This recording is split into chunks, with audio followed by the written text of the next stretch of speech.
एक पंडित जी भोजन करने बैठे तो सामने थाली पंडितानी ने दाल चावल साग रोटी रखी होगी, अचार वगैरह।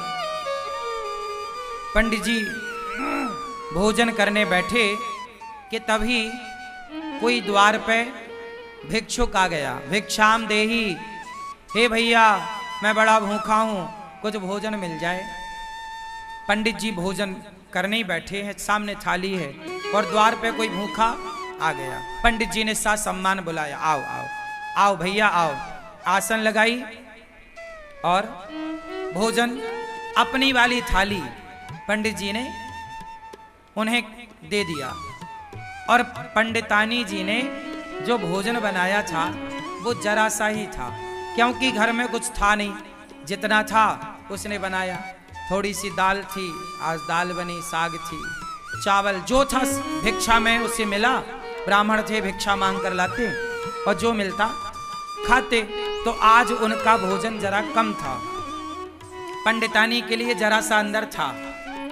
अब वो अतिथि आए और बैठे और वो पंडित जी की थाली में बैठ गए और वो बढ़िया खाए। पंडित जी अंदर गए, पंडितानी से कहा कि थोड़ा और दो रोटी। तो उसने बोला कि बस ये आखिरी 2 रोटी बची हैं। जब पंडितानी ने कहा कि आखिरी 2 रोटी बची हैं, तो वो जो बाहर बैठा खाने वाला अतिथि था उसने सुन लिया कि अब बस इनके पास 2 रोटी बची हैं। तो पंडित जी दोनों रोटी लेकर आए और कहा भैया प्रसाद पाओ, एक और दो रख दूं।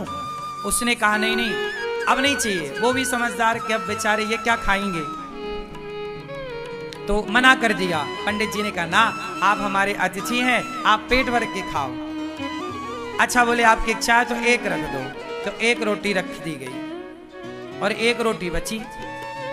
अब वो अतिथि तो बढ़िया दाल चावल सब्जी रोटी खाकर 5 रोटी खाकर खुश था। पंडित जी की थाली में पंडितानी जी ने 4 रोटी रखी थी फर्स्ट में, 5 रोटी एक और मिल गई। 5 रोटी खा के उसका बढ़िया पेट भर गया, वो चला गया। अब दोनों पंडित पंडितानी बचे तो पूरे बर्तन लाके बाहर रखे और थाली लगाई 2। अब 2 थाली लगी हैं, पीछे की बची हुई जरा सी साग। अब आप जानते हैं दाल बची तो क्या बची होगी, जरा कटोरी आधी कटोरी। अब उसमें दोनों लोगों ने थाली अपनी पंडित पंडितानी ने तैयार करी और रोटी थी 1।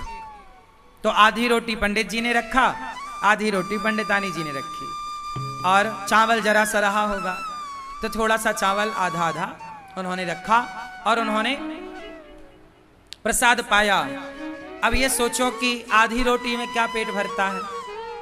दिन भर से आदमी कुछ नहीं खाया, शाम को भी कुछ नहीं मिलना, एक ही बार खाना है और नाश्ता भी कुछ नहीं हुआ, आधी रोटी मिली। तो आधी रोटी खाई पंडित जी ने, जरा सा चावल पंडितानी जी ने खाए। अब पंडित जी ने जैसे ही भोजन किया आधी रोटी का और जरा से चावल का और खा के ना उन्होंने हाथ धुले। तो उनके हाथ का जो धुलने का पानी था वो पहले के लोग ना आंगन में बाहर जाके हाथ धुलते थे, थाली में हाथ धुलने की परंपरा नहीं थी। आज भी हम लोग थाली में हाथ नहीं धुलते। आप लोग खाते हो थाली में हाथ निचोड़ देते हो, ये गलत परंपरा है। हाथ कभी थाली में नहीं धुलना चाहिए। थाली को खा लो, मतलब दाल चावल सब्जी रोटी एक एक दाना खा लो और थाली को धुलो, थाली पे हाथ मत धुलो। पंडित जी बाहर हाथ धुलने गए तो जहां उन्होंने हाथ धुला वहां एक छोटा पेड़ था। वहां पेड़ के पास ना एक नेवला था। क्या था? नेवला। सांप और नेवले की लड़ाई होती है ना, तो नेवला जीतता है, वो नेवला था। तो नेवला के पूंछ की तरफ पंडित जी के हाथ का धुलने का पानी गिरा और वो नेवले की पूंछ गीली हो गई। आधा पीछे का हिस्सा, पूंछ का हिस्सा गीला हुआ और जैसे ही पूंछ पे पानी गिरा उसके पूंछ का रंग सोने जैसा हो गया, सुनहरा। नेवले ने पूंछ देखी, पंडित जी से बात करी, पंडित जी आपने पानी डाला तो मेरा देखो ये रंग सुनहरा हो गया, सोने जैसा, मेरी पूंछ सोने जैसी हो गई। आप एक काम करो, मेरे पूरे शरीर में पानी डाल दो, मैं सुंदर हो जाऊंगा। पंडित जी बोले मैंने तो अपना हाथ धुल लिया। नेवले ने कहा महाराज ये बताओ कि आपके पानी डालने से मेरा ये शरीर का रंग कैसे बदल गया, सुनहरा हो गया, सोने के कलर का। अब मुझे पूरा शरीर सोने का करना है, पूरा शरीर सोने की तरह चमके मेरा। आधा हो गया मेरा, आधा बताओ कैसे होगा। कल मैं आऊं, आप मेरे ऊपर फिर हाथ धुल देना। पंडित जी बोले नहीं, अब तुम जाओ धर्मराज युधिष्ठिर के राज्य में। धर्मराज युधिष्ठिर यज्ञ कर रहे हैं, उस यज्ञ में ब्राह्मण लोग भोजन कर रहे हैं। जाओ, जहां ब्राह्मण लोग भोजन करके हाथ धुलेंगे, धर्मराज युधिष्ठिर सबको अन्नदान कर रहे हैं, बहुत बड़ा यज्ञ हो रहा है। जाओ, यदि तुम्हारा किसी ब्राह्मण के हाथ धुलने के जल से यदि तुम्हारा शरीर सोने का हो जाए तो समझ लेना कि धर्मराज का यज्ञ पूरा हो गया। जाओ। अब वो नेवला बड़ा खुश धर्मराज युधिष्ठिर के राज्य में पहुंचा और जहां सारे ब्राह्मण भोजन करते और पानी से हाथ धुलते, एक अलग जगह पर नेवला जाके वहीं बैठ गया। हजारों नहीं लाखों ब्राह्मणों ने हाथ धुले, हजारों नहीं लाखों लोगों ने प्रसाद पाया, लेकिन नेवले का रंग सुनहरा नहीं हुआ। अब जब सारे ब्राह्मण खाए, दक्षिणा ले लेके चले गए, तो धर्मराज युधिष्ठिर बोले देखो, अर्जुन बोले कि देखो अब राजाओं की एक सभा लगी। उस राजाओं की सभा में अर्जुन ने बोला, भीम भैया ने बोला, देखो आज तक के इतिहास में इतना बड़ा अन्नदान जितना बड़ा धर्मराज युधिष्ठिर ने किया, जितना बड़ा यज्ञ युधिष्ठिर ने किया, आज तक किसी ने नहीं किया। इतना बड़ा यज्ञ किसी ने नहीं किया, इतना बड़ा अन्नदान किसी ने नहीं किया, इतना सारा सोना चांदी हीरा मोती दान दिया युधिष्ठिर जी ने। तब नेवला बोल पड़ा, नेवला, ए भीम चुप रह।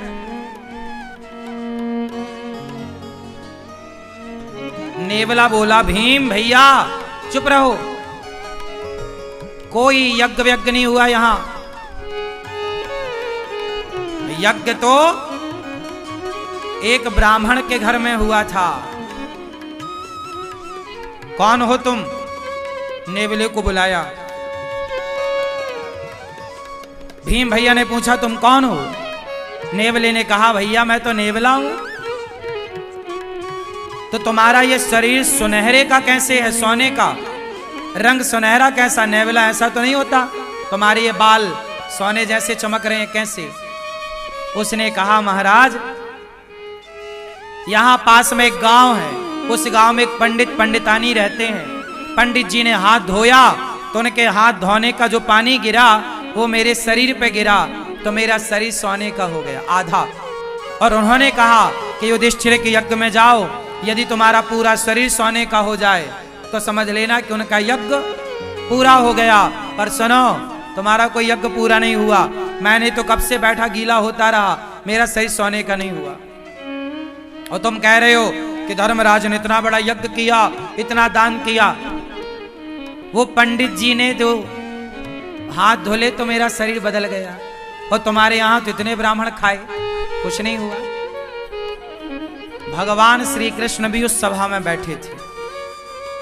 भगवान कृष्ण मुस्कुरा रहे हैं मंद मंद। अर्जुन गए, हे श्याम सुंदर, ये आप ही जानो ये नेवला कौन, ये क्या कह रहा है, आप बताओ कि यज्ञ पूरा हुआ कि नहीं। अब सब में ये कौतूहल हो गया ना कि भाई धर्मराज ने इतना पैसा खर्च किया पर इनका तो यज्ञ पूरा हुआ ही नहीं। नेवला कह रहा है कि जब तक पूरा शरीर सोने का नहीं होगा यज्ञ पूरा नहीं माना जाएगा। अब श्री कृष्ण से जब कहा गया तब भगवान श्री कृष्ण ने कहा कि सुनो, अभी आपका यज्ञ पूरा नहीं हुआ, इसलिए इसका शरीर सोने का नहीं हुआ। हो जाएगा पूरा तो इसका शरीर निश्चित सोने का होगा। अर्जुन ने कहा कि हे प्रभु, मेरे भाई ने युधिष्ठिर जी ने जितना बड़ा यज्ञ किया, आज तक इतना बड़ा यज्ञ किसी ने नहीं किया। जब किसी ने नहीं किया तो इसका आधा शरीर सोने का कैसे हुआ? भाई इतना बड़ा यज्ञ तो किसी ने नहीं किया, और ये इसका शरीर पूरा सोने का यज्ञ में होगा, तो आधा शरीर जो इसका सोने का हुआ वो कैसे हुआ, मैं ये जानना चाहता हूं। तब भगवान कृष्ण बोले, नेवला तू ही बता। तब नेवले ने बताया कि महाराज मैं वहां गया, पंडित जी भोजन करने बैठे थे, कोई अतिथि आया तो अपनी थाली खिसकाई और आधी रोटी खाई और संतोषजनक भाव से उन्होंने अतिथि को भोजन कराया, और जितना मिला ईश्वर का धन्यवाद देकर बिना शिकायत के और प्रसन्न चित्त से दोनों पति पत्नी आनंद से थे। उन ब्राह्मण का, संतोषी ब्राह्मण, भक्त ब्राह्मण, वो भक्त था, संतोषी था, उस संतोषी और उस भक्त का हाथ का जब धौमन मेरे शरीर पर पड़ा तो मेरा शरीर आधा सोने का हो गया। अर्जुन बोले, प्रभु ये क्या है? भगवान बोले, अर्जुन तुम्हारे भाई ने करोड़ों रुपए खर्च करके जो यज्ञ किया, करोड़ों रुपए खर्च करके उस यज्ञ से तुम्हारे भाई को जितना पुण्य नहीं मिला, उससे ज्यादा पुण्य उस ब्राह्मण को एक भूखे को भोजन कराने से मिल गया। क्यों? क्योंकि तुम्हारे पास तो करोड़ों हैं, तो तुम करोड़ों खर्च कर रहे हो, पर ब्राह्मण के पास तो एक थाली भोजन ही था, 4-6 रोटियां ही थी, लेकिन उसने अपना संपूर्ण दान कर दिया, सर्वस्व दान कर दिया। उसकी तो सर्वस्व के नाम पर इतनी ही संपत्ति थी ना, थाली में भोजन। अर्जुन बोले, अब ये बताओ इसका शरीर कैसे सोने का होगा? बोले, आपके राज्य में कोई भूखा है, जाओ पहले खोज करो। खोज किया तो पता लगा कि जंगल में एक महात्मा भूखे बैठे हैं। धर्मराज का यज्ञ सब ब्राह्मण भोजन कर लिए, पर एक ने नहीं किया, तो अभी यज्ञ पूरा नहीं हुआ।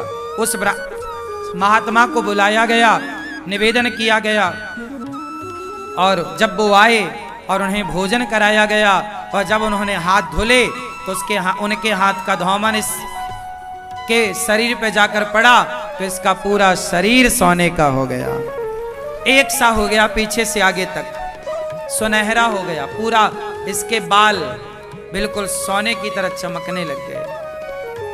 घंटा बंधा था, टन टन टन टन करके बजने लग गया। युधिष्ठिर, आपका यज्ञ संपन्न हुआ। यज्ञ कब पूरा हुआ? जब भोजन कराया।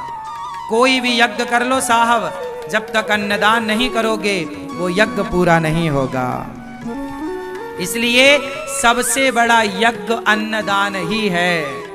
आप और किसी यज्ञ में उलझो मत, आप सीधा किसी भूखे को भोजन करा दो, वही सबसे बड़ा यज्ञ है। इसलिए गौरी गोपाल आश्रम में रोज यज्ञ होता है। कौन सा यज्ञ? सेवा का यज्ञ। सवेरे 8 बजते ही संतों की टोली आ जाती है, कीर्तन करने लग जाती है। रोज गोविंद हरे गोपाल हरे, रोज कीर्तन होता है गौरी गोपाल में संतों के द्वारा, और उन्हें भरपेट आप लोग दान करते हो, उन्हें आप भोजन कराते हो अपनी ओर से। आप लोग जो एक दिन का गौरी गोपाल अन्न क्षेत्र बांटते हो संतों को, तो जितने संत भोजन करते हैं आपके द्वारा, एक एक संत एक एक यज्ञ का फल आपको दे करके जाते हैं। इसलिए गौरी गोपाल आश्रम में जो संत भोजन करते हैं वो किसी यज्ञ से कम नहीं है। तो आप भी अपनी बेटी के नाम से, बेटे के नाम से अन्नदान जरूर करिए। और आप भी गौरी गोपाल आश्रम की ये संतों की सेवा के लिए जो अन्न क्षेत्र अखंड निःशुल्क संतों को रोज अन्नदान होता है गौरी गोपाल में। मरने के टाइम आदमी कुछ कर नहीं पाता, जीते जी कर लो अच्छे काम, मरने के टाइम कोई ध्यान नहीं रहता। सही है? उस जीवात्मा के नाम से, किसी व्यक्ति के नाम से कोई पुण्य का कार्य हो, आप अपनी माता के नाम से, पिता के नाम से बच्चों की लंबी आयु के लिए आप अन्नदान करो। गौरी गोपाल आश्रम में अखंड रसोई चलती है, कोई भी आओ सबको पेट भर भोजन। यहाँ रोज हजारों लोग भोजन करते हैं। एक एक व्यक्ति के तृप्त होने से एक एक यज्ञ का फल प्राप्त